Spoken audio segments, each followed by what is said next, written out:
I'll start to explain it. I'll try chronological. My heart was in pain. The abuse, psychological. The story I'm told is that I'm just the worst. I'm 14 years old. It's subtle at first. Things just seem so dire, you know. The bully, he's scaring me. I can't trust him, that liar. I'm fully aware that he says I'm a reject, and I know that it's true. Says I can't be accepted, whatever I do. I'll suffer lost and alone till the day that I die. At what cost? He says, Owen, maybe you should try to write a suicide note. Say goodbye and just go. My mind tells me I want to, but I just don't know. 24 years later, he's still around. Plenty more tears later, and he still makes a sound. So this is my theory of what happens in our head. Inner propaganda determines how we're led. We influence ourselves in the very same way as we're influenced by others every single day. If we can stop propaganda from being able to work, we can also stop listening to this inner jerk. Now, I studied behavioral economics, NLP, psychology, Bob McKee's Storynomics, and well, even neurology. I traveled to North Korea, Rwanda, and the US. I even studied Irish history, searching for the best examples of propaganda that I could find to explore how it's used to manipulate the mind. Now, I believe that propaganda is basically a war of voices that controls our mind and dictates our choices. The weapons of this war are the power of words. They're made up of stories made with nouns and with verbs. Now, the consequences are really quite chilling, because behind every bomb and every mass killing are the voices that cause us to create hell. And we got voices in our head that do that as well. They do what they can to attack us, you see, because they know we don't often think rationally. But how come? I mean, with all the information that we have at our disposal, how are some still convinced of any crazy proposal?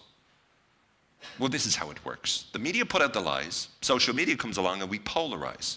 We find ourselves stuck still to our positions, like we're the convicts of our own convictions. And the voices that we hear are loud, certain, and clear. They're emotional or down or full of fear. They often dominate our internal chatter like we're lost inside some inner rap battle. We feel what we feel, then the beat kicks in. And that's when the thought war starts to begin.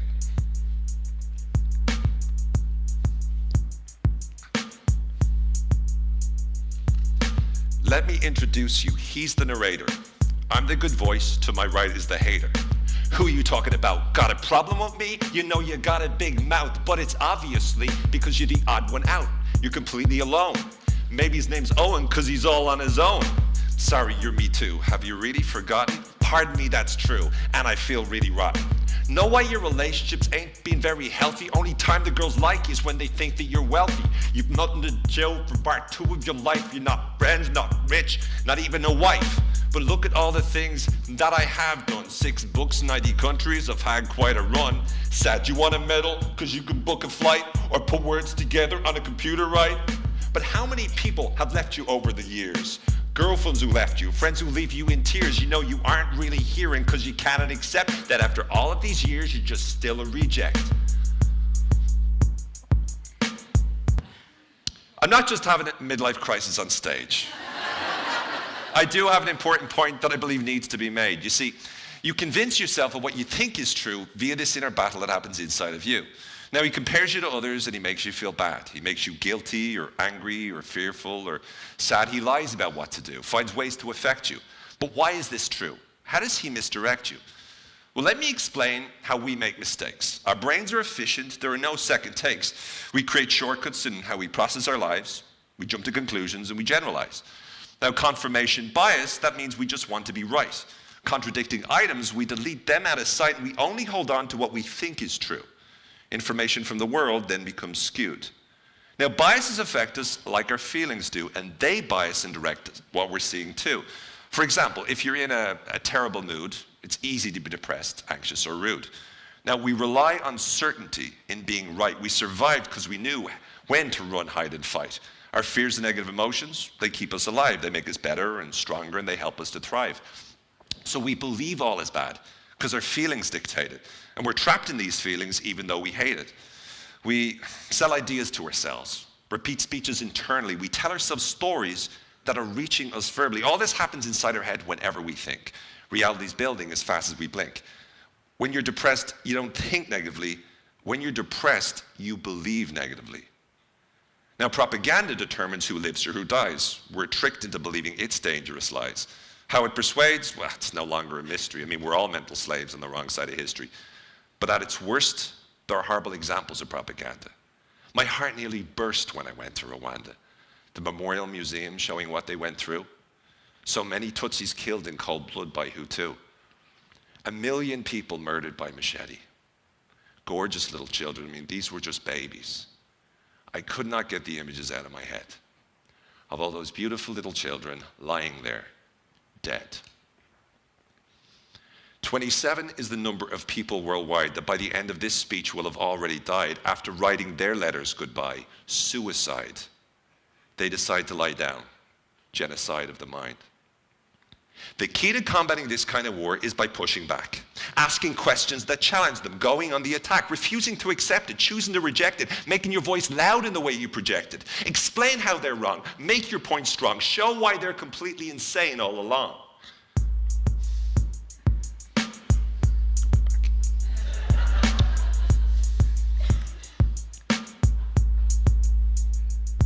All right, next. Time to see you lose your temper, your ex. What's wrong? Don't want to remember? Why hasn't she sent a text? Where the hell is she? I think she's having sex. It's such a pity you were so pathetic when she walked out the door to a guy more athletic and so much more better than you. God, you love to berate me. You know that it's true. Do say why you hate me.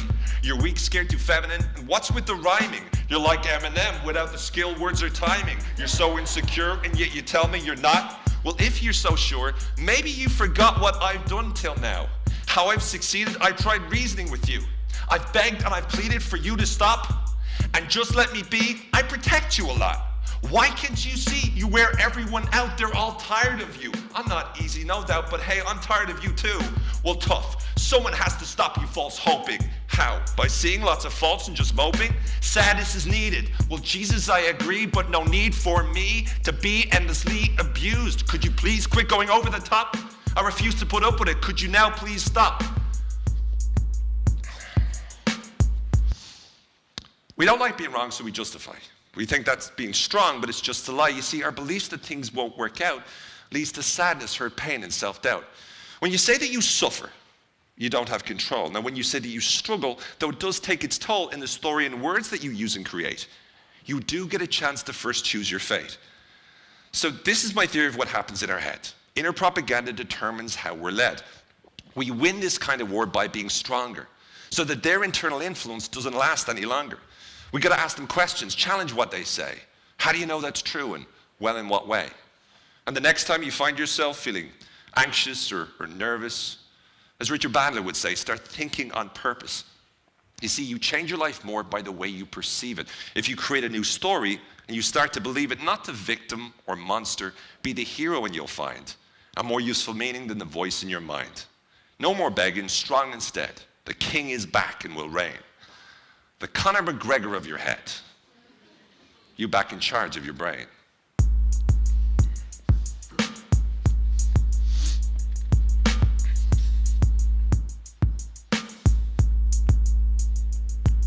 You're trying to be the guy who's smiling inside, but like a fly who can't fly, you're just dying inside. You're just reaching in your mind, trying to find the rewind to the time where you felt fine. Time to stop lying to yourself and denying. Try to stop pining, sun ain't gonna be shining. Maybe you're right. Maybe there's no light. Maybe no hope in sight, but maybe I gotta fight.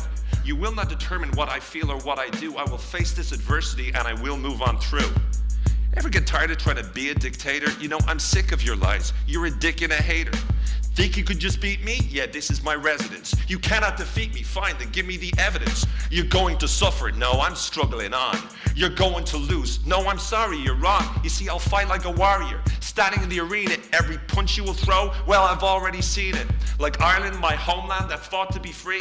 I'll fight so that free in my mind I can be. No goodbye letter I'm writing. You will fully see, I reject your crap rhyming. You can't bully me. What, nothing to say? Cat got your tongue? Now I'm here to stay, and though we aren't yet done, I'm not the worst. See you around. For now, take a hike. But first, listen to the sound as I drop the mic. Thank you.